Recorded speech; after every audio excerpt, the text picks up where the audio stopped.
नमस्कार दोस्तों, उषा की आवाज़ चैनल में आप सभी का स्वागत है। हमारी आज की कहानी है अनपढ़ माँ। संजय ने 10वीं की परीक्षा में 90% अंक प्राप्त किए। संजय के पापा मार्कशीट देखकर बहुत खुश हुए और संजय की माँ से कहा, कुछ मीठा बना लो, स्कूल की परीक्षा में आपके लाडले को 90% अंक मिले हैं।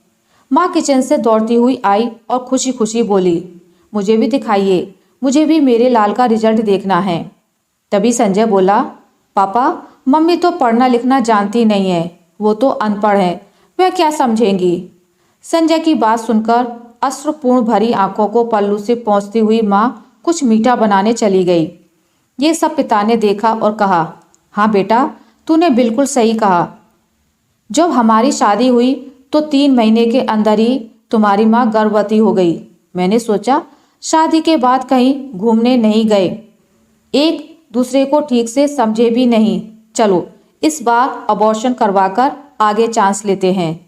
लेकिन तुम्हारी माँ ने जोर देकर कहा, नहीं, घूमना फिरना और आपस में समझना यह सब कुछ दिन बाद में होता रहेगा, पहले इसको दुनिया में लाना है। वो अनपढ़ थी ना, जब तू गर्भ में था तो उसे दूध बिल्कुल पसंद नहीं था। उसने तुझे स्वस्थ बनाने के लिए हर दिन दूध पीना शुरू किया।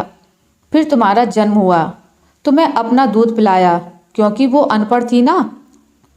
तुझे सुबह 7 बजे स्कूल जाना होता था, इसलिए सुबह 5 बजे उठकर तेरा मनपसंद नाश्ता और डिब्बा बनाती थी, क्योंकि वो अनपढ़ थी ना। जब तुम रात में पढ़ते पढ़ते सो जाते थे तो वह आकर तुम्हारी कॉपी और किताब बस्ते में रखकर तुम्हें बिस्तर पर सुलाती थी और उसके बाद भी सोती थी, और रात में बार बार जाकर तुम्हें ओढ़नी से ढकती थी, क्योंकि वो अनपढ़ थी ना। बचपन में तुम ज़्यादातर समय बीमार रहते थे, तब वो रात रात भर जागकर भी सुबह जल्दी उठती थी और काम पर लग जाती थी, क्योंकि बेटा वो अनपढ़ थी ना। तुम्हारे लिए ब्रांडेड कपड़े लाने के लिए मेरे पीछे पड़ती थी और खुद सालों तक एक ही साड़ी पर रहती थी, क्योंकि वो अनपढ़ थी ना। ये सब सुनकर संजय रोते रोते अपनी माँ से लिपटकर बोलता है, माँ, मुझे तो कागज़ पर 90% अंक मिले हैं, लेकिन आप मेरे जीवन को 100% बनाने वाली पहली शिक्षक हो।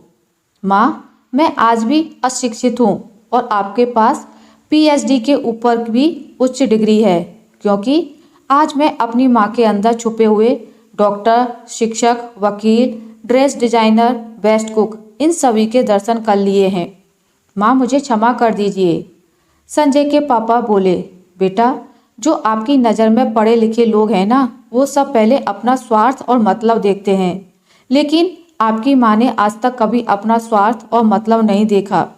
तुम्हारी माँ का प्यार तो निस्वार्थ है, इसलिए मैं गर्व से कहता हूँ, तुम्हारी माँ अनपढ़ है। आशा करती हूँ आपको मेरी आज की कहानी अच्छी लगी होगी। अगर आपको मेरी ये कहानी अच्छी लगी है तो इसे लाइक करें, ज़्यादा से ज़्यादा शेयर करें, और अगर आप मेरे चैनल पर नए हैं तो इसे सब्सक्राइब करना ना भूलें। मिलते हैं एक नई कहानी के साथ, तब तक के लिए नमस्कार।